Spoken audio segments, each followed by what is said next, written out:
بسم اللہ الرحمن الرحیم۔ السلام علیکم ورحمۃ اللہ وبرکاتہ۔ ناظرین، امید ہے کہ آپ سب اللہ تعالیٰ کے فضل و کرم سے خیریت سے ہوں گے۔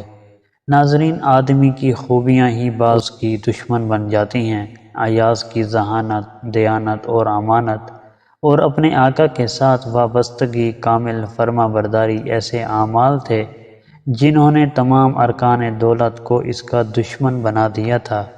ایاز کے خلاف ان کے دلوں میں کدورت، بغض اور حسد کا مادہ روز بروز بڑھتا ہی جا رہا تھا۔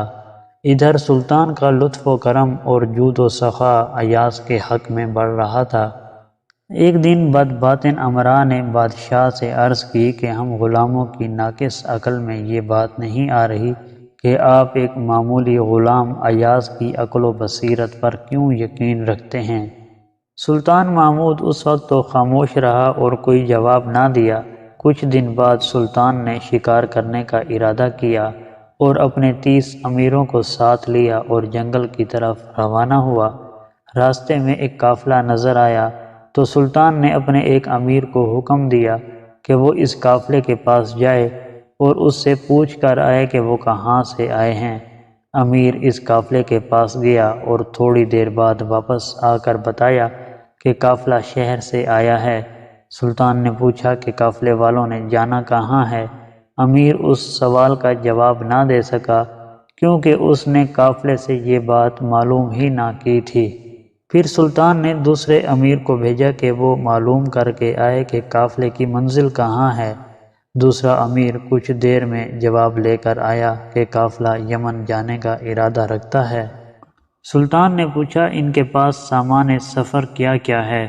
امیر جواب نہ دے سکا کیونکہ اس نے یہ قافلے والوں سے پوچھا ہی نہ تھا۔ سلطان نے پھر تیسرے امیر کو روانہ کیا کہ جاؤ دیکھ کر آؤ ان کے پاس سامان کتنا ہے۔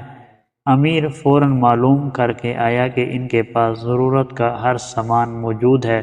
سلطان نے دوبارہ پوچھا کہ قافلہ شہر سے کب روانہ ہوا تھا؟ امیر نے شرمندگی سے سر کو جھکا لیا کیونکہ اس نے یہ معلوم ہی نہ کیا تھا۔ مختصر یہ کہ سلطان نے اپنے تمام امیروں کو قافلے کے پاس بھیجا اور وہ سب ایک ایک سوال کا ایک ہی جواب لاتے۔ قافلے سے مکمل معلومات حاصل کرنے کی کسی نے زحمت نہ کی۔ سب کے سب ناقص العقل ثابت ہوئے۔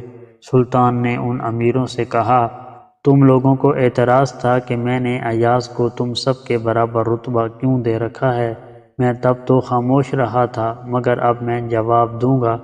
میں نے تم سب سے چھپ کر ایاز کو پہلے قافلے کے پاس بھیجا تھا اور جن 30 سوالوں کا جواب تم سب باری باری 30 چکروں میں لے کر آئے ہو، ایاز ان 30 سوالوں کا جواب ایک ہی مرتبہ میں لے آیا تھا۔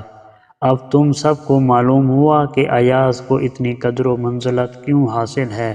یہ سن کر سب امیر شرمندہ ہو گئے اور اپنے کیے کی معافی مانگی اور کہا، بلا شبہ ہم ایاز کی برابری نہیں کر سکتے۔